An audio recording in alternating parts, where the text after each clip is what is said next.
ये कहानी Lord of the rings की तीनों फिल्मों से पहले की है, लेकिन इसे उनके बाद रिलीज किया गया था। इस फिल्म में अलग अलग जातियों के लोग दिखाई देते हैं, जैसे कि एल्व्स जो बेहद अमीर और हुनरमंद होते हैं। ये पहाड़ों में रहते हैं और हाथ के काम में माहिर होते हैं। एल्व्स अमर होते हैं, यानी वो कभी मरते नहीं, इसलिए कई लोग उन्हें भगवान जैसा मानते हैं। कहानी में 5 जादूगरों विजर्ड्स का भी जिक्र आता है, जिनमें गैंडल्फ द ग्रे, सारूमन और एक तीसरा जादूगर ब्राउन कहलाता है। इन तीनों का किरदार इस कहानी में देखने को मिलता है। दूसरी ओर हॉबिट्स नाम के छोटे कद के लोग शायर नाम की जगह में रहते हैं। वहाँ पर न लड़ाई होती है न हिंसा। वो लोग बस खाते पीते मौज मस्ती करते हैं और हमेशा खुश रहते हैं। अब बात करते हैं ऑर्क्स की। ये दरअसल राक्षसों की एक प्रजाति है जो हर जीव के दुश्मन है। इनके नेता का नाम है अजोग। इनके साथ ही गॉब्लिन्स नाम की प्रजाति भी होती है, जो कि ऑर्क्स की ही एक शाखा है। तो ये थी वो अलग अलग प्रजातियां जो आपको इस कहानी में आगे देखने और सुनने को मिलेंगी। अब आते हैं असली किरदार पर, बिल्बो बैगिंस,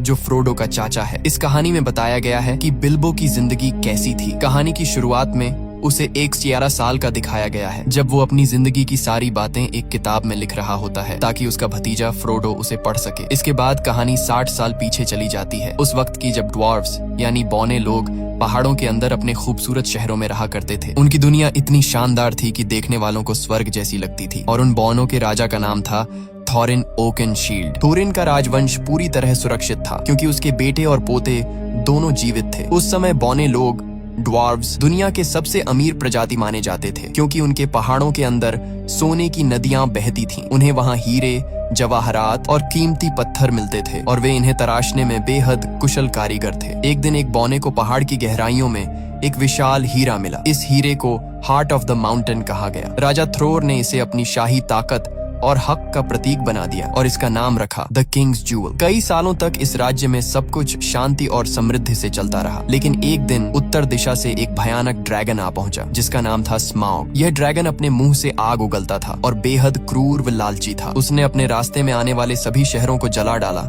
और फिर उस पहाड़ में घुस गया जहाँ बौने रहते थे। उसने सारा सोना और खजाना अपने कब्जे में ले लिया, अपनी लालच और शक्ति दिखाने के लिए। इस हमले में वह कीमती हीरा हार्ट ऑफ द माउंटेन यानी राजा का हीरा एरेबोर भी खो गया। जो बौने कभी सोने के साम्राज्य के मालिक थे, अब बेघर और बेसहारा बन गए। स्माउग नाम का वो ड्रैगन पूरे इलाके पर राज करने लगा और सारे बौनों को पहाड़ों से भागना पड़ा। इसी दौरान एल्व्स की सेना वहां पहुंची। राजा थ्रोर का पोता थ्रेन उनसे मदद की भीख मांगता है, लेकिन एल्व्स ने मदद करने से इनकार कर दिया। उनके राजा को डर था कि अगर उन्होंने कुछ किया तो उनके लोग ड्रैगन के क्रोध का शिकार हो जाएंगे, इसलिए उन्होंने मुड़कर देखना तक गवारा नहीं किया। इसके बाद बौने पूरी तरह बेघर हो गए। वो जंगलों में भटकने लगे और राजकुमार थॉरिन को इंसानों के लिए मजदूरी तक करनी पड़ी। जो लोग कभी सोने के महलों में रहते थे, वो अब दर दर की ठोकरें खाने लगे। इस तरह वो बौने जो कभी स्वर्ग जैसी जगह पर रहते थे, अब हमेशा के लिए अपना घर और राज्य खो बैठे। कई साल इसी तरह बीत गए। फिर एक दिन जादूगर गंडाल्फ द ग्रे ने बिल्बो बैगिंस के घर पर एक अजीब सी पार्टी रखी, जिसके बारे में बिल्बो को खुद कुछ पता नहीं था। उस रात 13 बौने, 13 ड्वार्व्स वहां पहुंचे, जिनमें थॉरिन ओकेनशील्ड भी शामिल था, जो राजा थ्रोर का पोता और बौनों का नेता था। पार्टी के दौरान उन्होंने बताया कि अब पंछी फिर से उन पहाड़ों की ओर लौटने लगे हैं जहां वे पहले रहा करते थे। एक भविष्यवाणी के अनुसार जब पंछी वापस एरेबोर की ओर लौटने लगे तो इसका मतलब होता है कि स्माउग नाम का ड्रैगन अपनी तबाही के अंत के करीब है। थॉरिन कहता है, अगर यह संकेत हमने देखा है तो दूसरों ने भी देखा होगा और अब वे सब भी हमारे एरेबोर पर कब्जा करना चाहेंगे, जहां अनगिनत खजाने और सोना अब भी छिपा है। लेकिन हम ऐसा नहीं होने देंगे। हम स्माउग को मार गिराएंगे, उसे भगा देंगे और अपना घर, अपनी जमीन और अपना गर्व वापस हासिल करेंगे। तभी एक बौना कहता है, लेकिन तुम भूल रहे हो, पहाड़ का मुख्य दरवाजा तो बंद है, अंदर जाने का कोई रास्ता नहीं। तभी गैंडल्फ मुस्कुराता है और अपनी जेब से एक चाबी निकाल कर कहता है, यह चाबी तुम्हारे पिता ने मुझे दी थी ताकि मैं इसे सुरक्षित रख सकूं। ये देखकर एक और बौना कहता है, अगर चाबी है तो जरूर कोई गुप्त दरवाजा भी होगा जिससे हम अंदर जा सकते हैं। गैंडल्फ द ग्रे कहता है, हाँ, पहाड़ की दीवारों के पास कुछ पुराने खंडहर हैं जहां से एक गुप्त रास्ता नीचे के कमरों तक जाता है, लेकिन उस दरवाजे को ढूंढना आसान नहीं होगा, क्योंकि एरेबोर के दरवाजे हमेशा अदृश्य रहते हैं। इसके बाद गंडाल्फ एक नक्शा मैप निकालता है और कहता है, इस नक्शे में इसका जवाब छिपा है। शायद ये हमें बताए कि वह दरवाजा कहाँ है, लेकिन मुझे इसे पढ़ना नहीं आता। हालांकि मिडिल अर्थ में कुछ लोग हैं जो ऐसे नक्शे को पढ़ सकते हैं और इसके गुप्त संकेतों को समझ सकते हैं। हमें उनकी मदद लेनी होगी। गैंडल्फ आगे कहता है, इस सफर में बिल्बो बैगिंस भी हमारे साथ जाएगा, क्योंकि ड्रैगन स्मॉग बौनों की गंध को पहचानता है लेकिन हॉबिट्स की नहीं। इसलिए जब हमें पहाड़ के अंदर घुसना होगा तो बिल्बो हमारी सबसे बड़ी मदद करेगा। लेकिन बिल्बो डर जाता है। वो कहता है, नहीं, मैं नहीं जाऊंगा, वहां मेरी जान जा सकती है। अगर उस ड्रैगन ने मुंह से आग फेंकी तो मेरी हड्डियां तक पिघल जाएंगी। इसलिए वो साफ साफ मना कर देता है।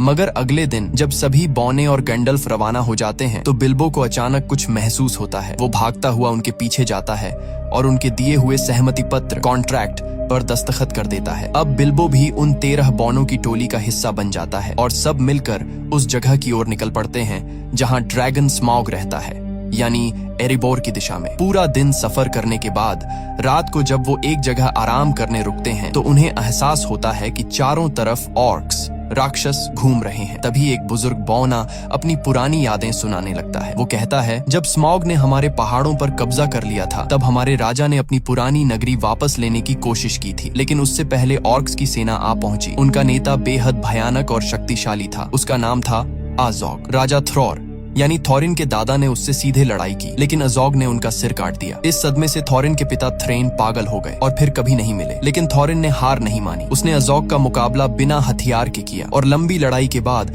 अपनी तलवार से अज़ोग का एक हाथ काट दिया। तब उस दानव को एहसास हुआ कि थॉरिन की नस्ल को मिटाना आसान नहीं है। मगर उस युद्ध में बौनों की पूरी सेना खत्म हो गई और कुछ ही बौने जिंदा बच पाए। फिर वह बौना गर्व से कहता है, उसी दिन मुझे समझ आया कि अगर कोई हमें दोबारा एकजुट कर सकता है तो वो सिर्फ थॉरिन ओकनशील्ड ही है। इसीलिए आज थॉरिन और उसके 12 साथी बौने अपने पहाड़ एरिबोर को वापस पाना चाहते हैं और गैंडल्फ जानता है कि ये उनका हक है, इसीलिए वो पूरी तरह उनके साथ है। अगली सुबह सब अपने सफर पर निकल पड़ते हैं। रास्ते में चलते हुए गंडाल्फ समझाता है, हम 5 जादूगर हैं, यानी 5 विजर्ड्स मेरी तरह। इनमें सबसे शक्तिशाली और बुद्धिमान है सारूमान द वाइट, उसके बाद 2 नीले ब्लू विजर्ड्स हैं और 5वां है राडागास्ट द ब्राउन, जो इंसानों से ज्यादा जानवरों से प्यार करता है, इसलिए वो हमेशा जंगलों में जानवरों के बीच ही रहता है। अब गैंडल्फ थोरिन से कहता है, हमें एल्व्स के पास जाना चाहिए, क्योंकि सिर्फ एल्व्स ही उस नक्शे को पढ़ सकते हैं जो मैंने तुम्हें दिया है। लेकिन थोरिन ओकनशील्ड, जो बौनों का राजकुमार है, एल्व्स से नफरत करता है। वो गुस्से में कहता है, जब हमें उनकी जरूरत थी, जब स्मॉग ने हमारा घर छीन लिया था, तब एल्व्स ने हमारी मदद नहीं की थी। अब मैं कभी उनके पास नहीं जाऊंगा। यह सुनकर गैंडल्फ नाराज हो जाता है और वहां से चला जाता है। उस रात सब उसी जगह डेरा डालकर रुकते हैं। तभी अंधेरे में 3 विशालकाय राक्षस ट्रोल्स वहां आ जाते हैं और उनके घोड़े चुरा ले जाते हैं। बौने डर जाते हैं, क्योंकि बिना घोड़ों के आगे का सफर नामुमकिन है। इसलिए वे बिल्बो को आगे भेजते हैं ताकि वो चुपके से जाकर घोड़े वापस लाए। लेकिन जैसे ही बिल्बो पास पहुंचता है, ट्रोल्स उसे पकड़ लेते हैं। अब हालत ये होती है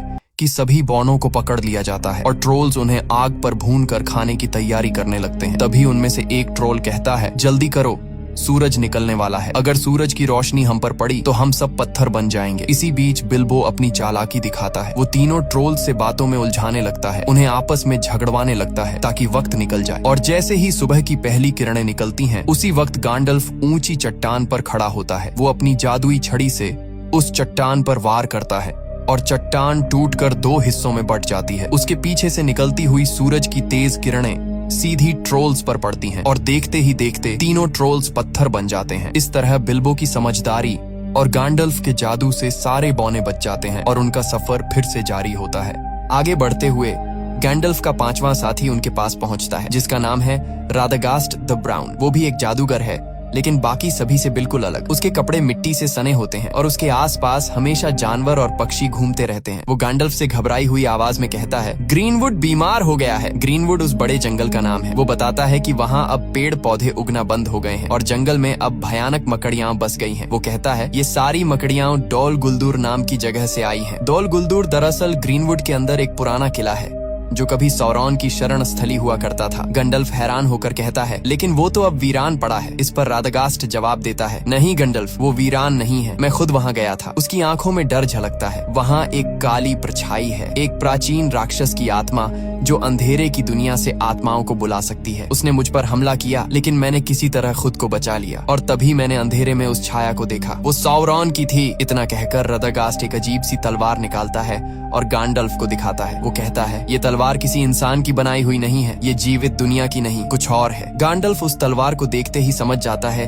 कि रदागस्ट सच कह रहा है, अंधकार फिर से लौट आया है। उसी वक्त आसमान से भेड़ियों की डरावनी हुआ सुनाई देती है। गांडल्फ चौंक जाता है, ये वॉर्ग्स हैं। असल में ये भेड़िए नहीं, बल्कि ऑर्क्स के शिकारी जानवर हैं जो उन्हें मारने और पकड़ने के लिए पीछा कर रहे थे। रादागास्ट तुरंत कहता है, मैं उन्हें अपनी तरफ खींच लूंगा, तुम सब भाग जाओ। वो अपनी जादुई स्लेज पर सवार होता है जो खरगोशों से खींची जाती है और ऑर्क्स और वॉर्ग्स उसका पीछा करने लगते हैं। इधर गैंडल्फ और बाकी बौने भागते हुए जमीन के नीचे बने एक सुरंग में घुस जाते हैं। पीछे से वॉर्ग्स उन पर झपटने ही वाले होते हैं, लेकिन वो सब किसी तरह सुरंग के अंदर गायब हो जाते हैं और फिलहाल के लिए अपनी जान बचा लेते हैं। तभी अचानक वहाँ एल्व्स आ पहुँचते हैं, तेज, खूबसूरत और बेहद घातक। कुछ ही पलों में वो सारे ऑर्क्स को खत्म कर देते हैं। इस लड़ाई से बचते हुए बौने, गैंडाल्फ और बिल्बो एक अंधेरी गुफा से निकलकर पहुँचते हैं एक जादुई और रहस्यमयी जगह, रिवेंडेल यानी एल्व्स की धरती। यही वो जगह थी जहां जाने का बिल्बो बैगिंस हमेशा से सपना देखता था, लेकिन थोरिन को वहां जाना बिल्कुल पसंद नहीं था। वो एल्व्स से नफरत करता था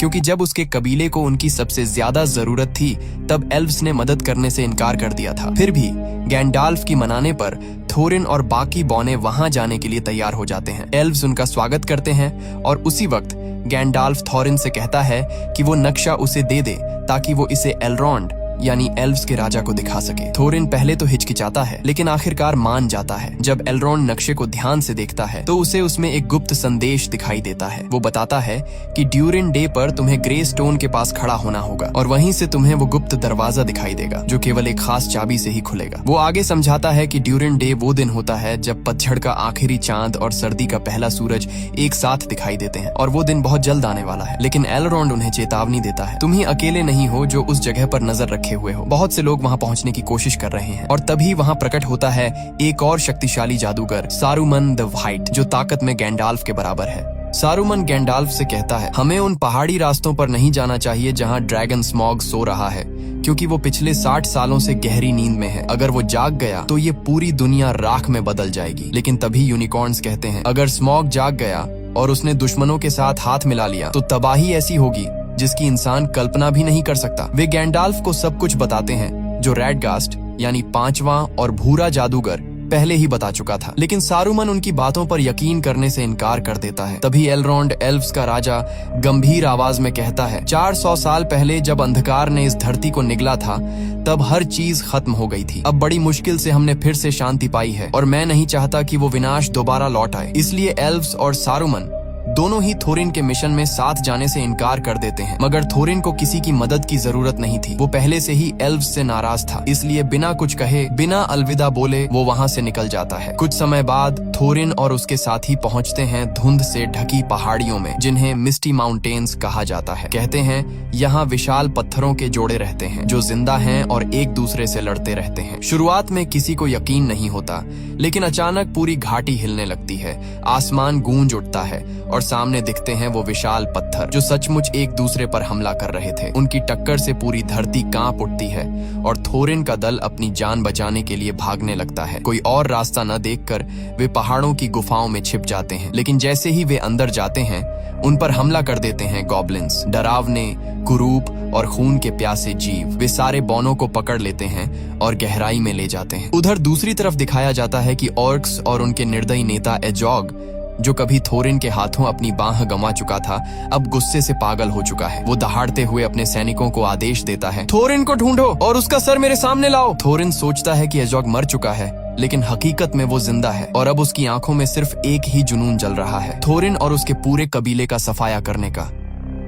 थोरिन और बाकी सारे बौने अब ऑर्क्स के हाथों में कैद थे। तभी गॉब्लिन्स का राजा हंसते हुए कहता है, कोई है जो तुम्हें ढूंढ रहा है, कोई जो तुम्हें मारना चाहता है, उसका नाम है एजॉग। वो अपने एक आदमी को भेजता है ताकि एजॉग से सौदा किया जा सके, थोरिन और उसके साथियों की मौत के बदले इनाम के लिए। अब ये 13 बौने पूरी तरह गॉब्लिन्स की कैद में थे, लेकिन उनके साथ बिल्बो बैगिंस नहीं था। दरअसल जब गॉब्लिन्स ने उन सब पर हमला किया था, उसी अफरा तफरी में बिल्बो नीचे अंधेरी खाई में गिर पड़ा। वो इतनी गहराई में जा गिरा जहाँ रोशनी का नामो निशान नहीं था, एक ऐसी जगह जिसे अंडरवर्ल्ड कहा जाता है। वहीं उसके साथ एक गॉब्लिन भी नीचे गिरता है। दोनों बेहोश पड़े होते हैं। तभी अंधेरे में एक डरावना, पतला, चमकती आंखों वाला जीव आता है, गॉलम। गॉलम यहाँ अंधेरे झीलों के बीच रहता है मछलियां और गॉब्लिन्स खाकर जिंदा रहता है। उसके पास एक रहस्यमयी अंगूठी है, वो अंगूठी जिसमें अपार ताकत छिपी है। जब वो बेहोश गॉब्लिन को देखता है तो उसे घसीटकर ले जाने लगता है, लेकिन तभी गॉब्लिन होश में आ जाता है। गोलम गुस्से में एक पत्थर उठाता है और उस पर हमला कर देता है, और उसी झगड़े के दौरान वो अंगूठी,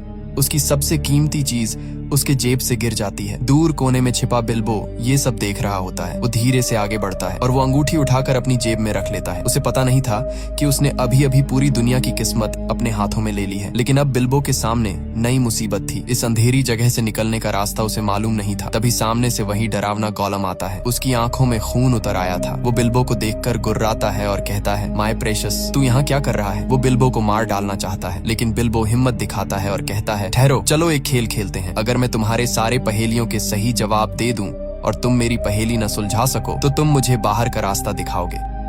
गोलम मुस्कुराता है और शुरू होता है पहेलियों का खेल। मौत और आजादी के बीच एक खतरनाक दांव। दोनों एक दूसरे से अजीब सवाल पूछते हैं। हवा, आग, पहाड़, वक्त और अंधकार पर पहेलियां। एक एक करके बिल्बो सबके जवाब दे देता है, और आखिर में जब बिल्बो की बारी आती है वो धीमे से कहता है, बताओ मेरी जेब में क्या है? गोलम हैरान रह जाता है। वो 3 बार कोशिश करता है, लेकिन हर बार नाकाम होता है, और अब शर्त के मुताबिक उसे बिल्बो को बाहर का रास्ता दिखाना था। पर तभी उसे एहसास होता है कि उसकी प्रेशस यानी वो अंगूठी गायब है। उसकी आंखों में पागलपन उतर आता है। वो गुर्राते हुए चिल्लाता है, वो इसे ले गया, वो चोर इसे ले गया। बिल्बो समझ जाता है कि मामला बहुत खतरनाक हो गया है। वो अंधेरे में भागता है, पत्थरों पर फिसलता हुआ, और अचानक गिर पड़ता है। उसी पल उसकी जेब से अंगूठी निकलकर हवा में उछल जाती है। बिल्बो उसे पकड़ने की कोशिश करता है और वो सीधे उसके उंगली में जा फंसती है, और अगले ही पल बिल्बो गायब हो जाता है। गोलम उसे नहीं देख पाता, बस उसकी आवाज सुनाई देती है। तभी बिल्बो समझता है ये कोई साधारण अंगूठी नहीं है, ये पहनने वाले को पूरी तरह अदृश्य बना देती है। उधर ऊपर दिखाया जाता है कि गैंडाल्फ ठीक उसी वक्त वहाँ पहुँच चुका होता है जहाँ सारे बौने गॉब्लिन्स के कैदी बने हुए थे। वो अपनी जादुई शक्ति से हमला करता है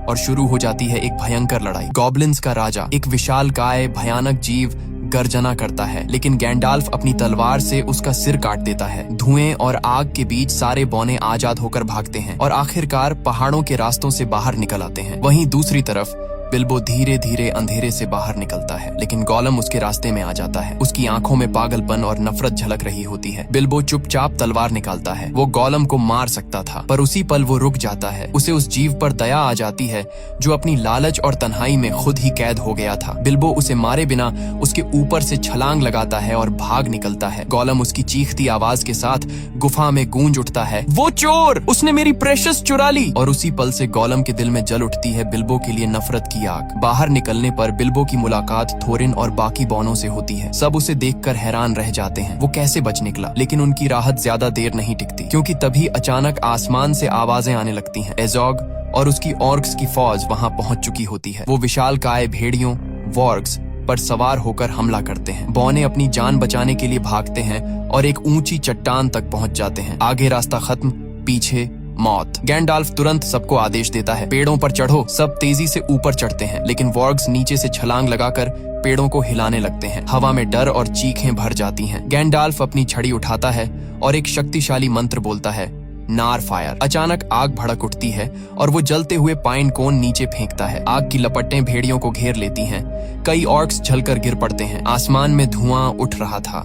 नीचे मौत थी और ऊपर टहनियों पर लटके थे थोरिन, बिल्बो और बाकी सारे बौने। और तभी कुछ ऐसा होने वाला था जो उनके भाग्य की दिशा हमेशा के लिए बदल देता। थोरिन और अजोग का आमना सामना फिर से होता है। थोरिन जैसे ही अजोग को देखता है, उसके गुस्से की कोई हद नहीं रहती, क्योंकि अजोग ने ही उसके दादा का सिर कलम किया था। वो गुस्से में अपनी तलवार निकालकर उस पर टूट पड़ता है, लेकिन अजोग बहुत ताकतवर होता है। उसका भेड़िया थोरिन को मुंह में दबोचकर जोर से फेंक देता है। अजोग अपने सैनिकों से कहता है कि थोरिन का सिर काट दो। तभी जब उसका आदमी तलवार उठाता है, बिल्बो बैगिंस उस पर हमला कर देता है, लेकिन बिल्बो इतने बड़े राक्षसों से मुकाबला नहीं कर सकता। उसके सामने 4 ऑर्क्स अपने अपने विशाल भेड़ियों पर सवार होकर उसकी ओर बढ़ रहे होते हैं ताकि उसे मार सकें। तभी बाकी बौने पेड़ों से नीचे उतरते हैं और उन पर हमला कर देते हैं, लेकिन ये ऑर्क्स बहुत ताकतवर होते हैं और बौनों के लिए उनका सामना करना मुश्किल पड़ता है। तभी आसमान से विशाल ईगल्स, गरुड़ जैसे विशाल पक्षी उतरते हैं। ये ईगल्स ऑर्क्स पर टूट पड़ते हैं, उन्हें अपनी तेज पंजों में पकड़कर हवा में उठा ले जाते हैं और नीचे गिरा देते हैं। इस तरह